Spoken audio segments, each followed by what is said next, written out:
We Eat Our Own High School Years, Part 2. I went to high school starting in the mid 70s. 1974 was the first year I was there. As I had said earlier, in 72, there were some fights that broke out between black students and Latino students. They were doing a program where they were busing in people to reach a certain um, racial segregation in the schools. At the time, it was about 40% white, 40%, 40% between 20% black and 20% Latino. And then the rest was made up of Asians um, and Indians. That's why Sen was in the Guinness Book of Records for having the most diverse school. Um, People from all over the world. As I had said earlier, there were armed police my first 6 months in the school, walking around the halls. Things had calmed down since then. But it was a party school. I had started getting high shortly after I got out of special classes. I was a Ritalin child for years, which is a form of an amphetamine. I felt out of place being in regular school because when I got out of special classes, I also quit Ritalin because I felt I didn't need it anymore. One of a eighth grader that I befriended asked me if I was cool. I was in seventh grade at the time. Not knowing what it was, I said, "Oh yeah, I'm cool." And she handed me a pipe with marijuana and told me to take a hit. That's when I started smoking. I smoked a few other times with her and some of her friends when I was in eighth grade and she was in high school. Thought it was cool to hang out with someone who was, you know, 2 classes ahead of me. In high school, I found out that she was kicked out of her house by her parents because she had gotten pregnant, had an abortion. It had just become legal, Roe v. Wade, and she was living with her boyfriend who dropped out of high school and sold marijuana to support him and her. Like I said, the high school was a party school. He had hooked me up with one of his connections, and I was able to buy marijuana at a reduced price. I started buying ounces, selling joints, made money on that, switched to buying quarter pounds, eventually would buy a pound at a time and sell half ounces. Well, back at the time, they weren't half ounces, they were called lids. You would have marijuana was fairly cheap, not like it is today. You could buy a 3-shot lid, 4-shot lid. They would measure with a shot glass for $10, $15. It was pretty much all Mexican. The prices really didn't go up until stuff started to get imported from Colombia. It was a little better. And then the price on the pounds went up considerably. And people no longer sold shot lids. They were actually more of a bud pot. And you weighed it. You sold ounces, half ounces, quarter ounces. They went usually for $40 for an ounce, 20 for a half, and 15 for a quarter. You really didn't want to sell quarters.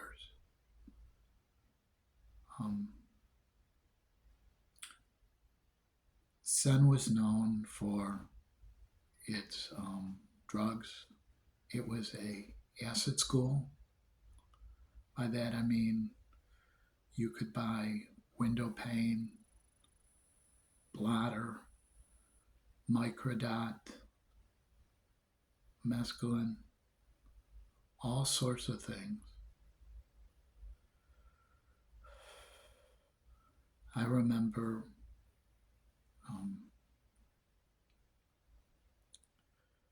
going to a party and actually doing my first hit of acid in high school. I did it slightly before the party, expected it to last 2-3 hours. It was not the best. It was microdot. It was about a 4-hour high, fairly intense, but 4 hours I was high, maybe 10-minute, 20-minute trip. That was about it. The rest was just real fucked up.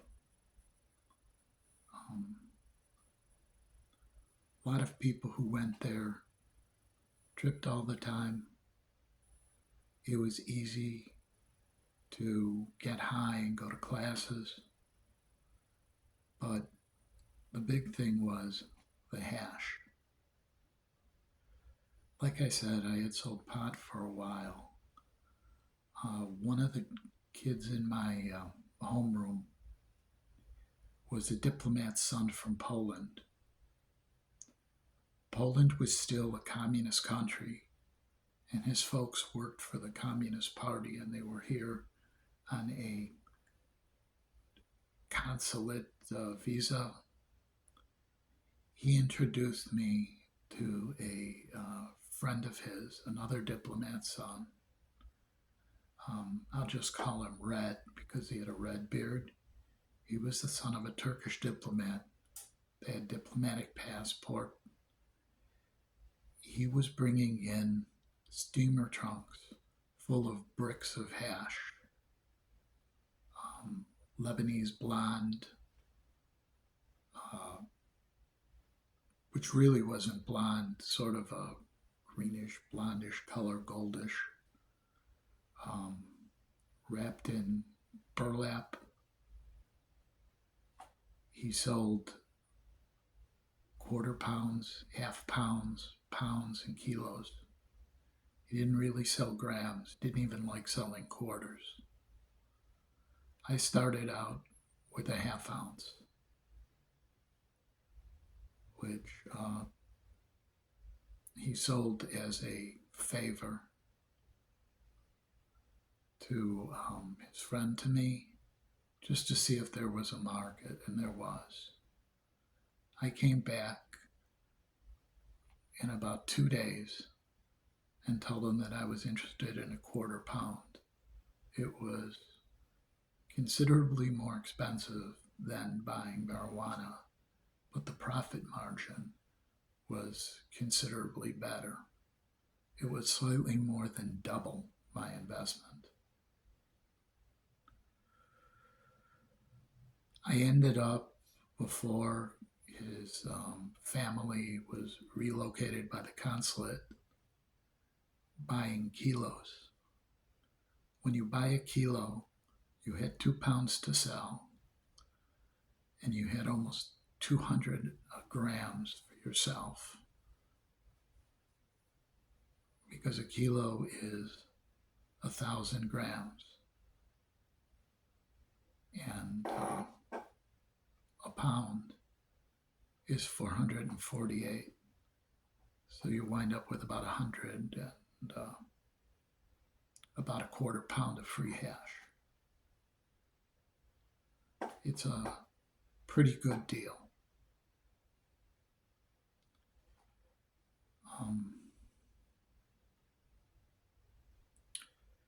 I bought my first motorcycle, or should I say, I traded for my first motorcycle, hash for the motorcycle.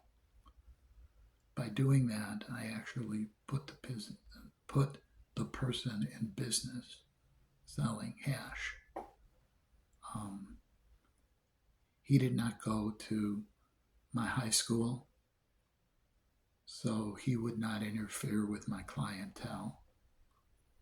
And it was pretty much all profit, anyways, that I traded him for.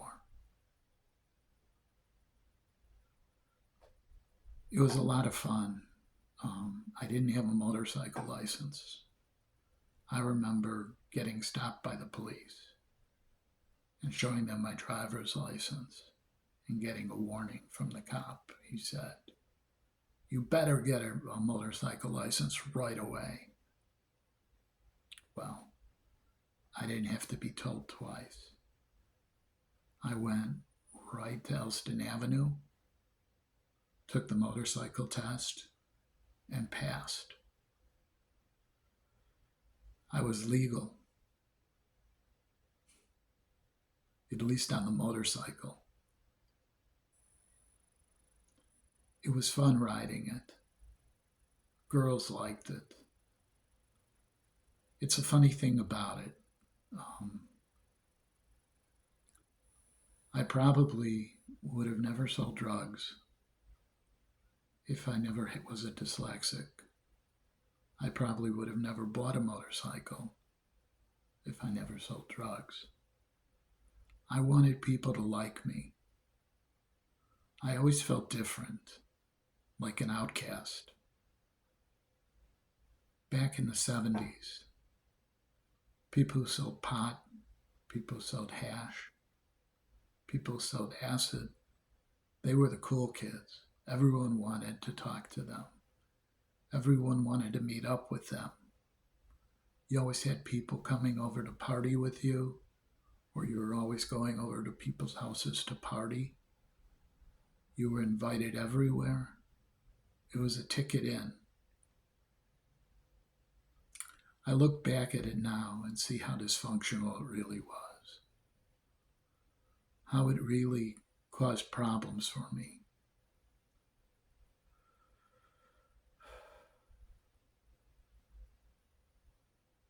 It's not like today. Back then, you get caught smoking a joint, you'd have to go to court. It would be a big deal. It would wind up on your record.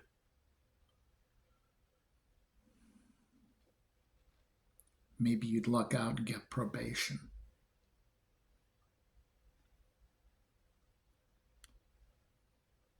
One thing led to another. I started doing speed, coke, eventually selling coke, getting busted for it. Cost a lot of money to get out of trouble. I was given expungable probation. I stopped selling things, cooled down my act. People stopped hanging around with me.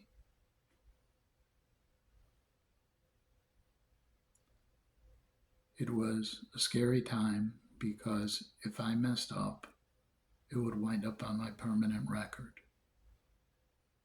After the probation was over, I was able to get it expunged, wiped off.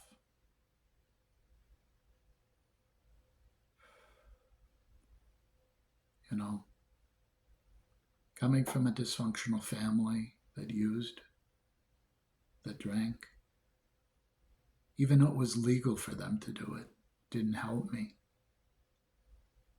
I look back at it now and wish I would have stood up for myself.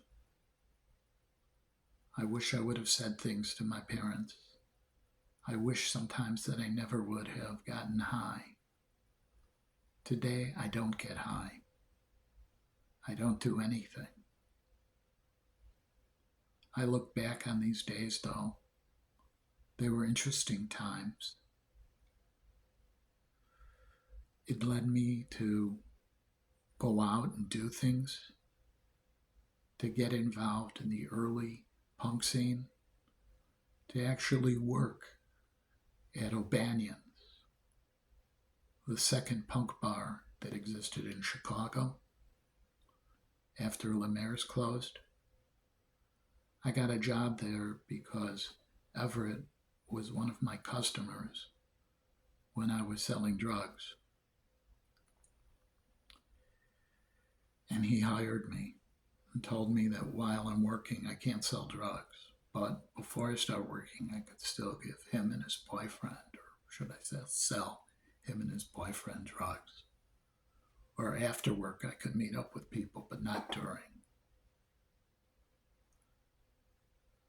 That wasn't the first punk club I went to, or the only one. I went to Lucky Number. I went to Oz. The whole scene was wild, was fun, but that's another story.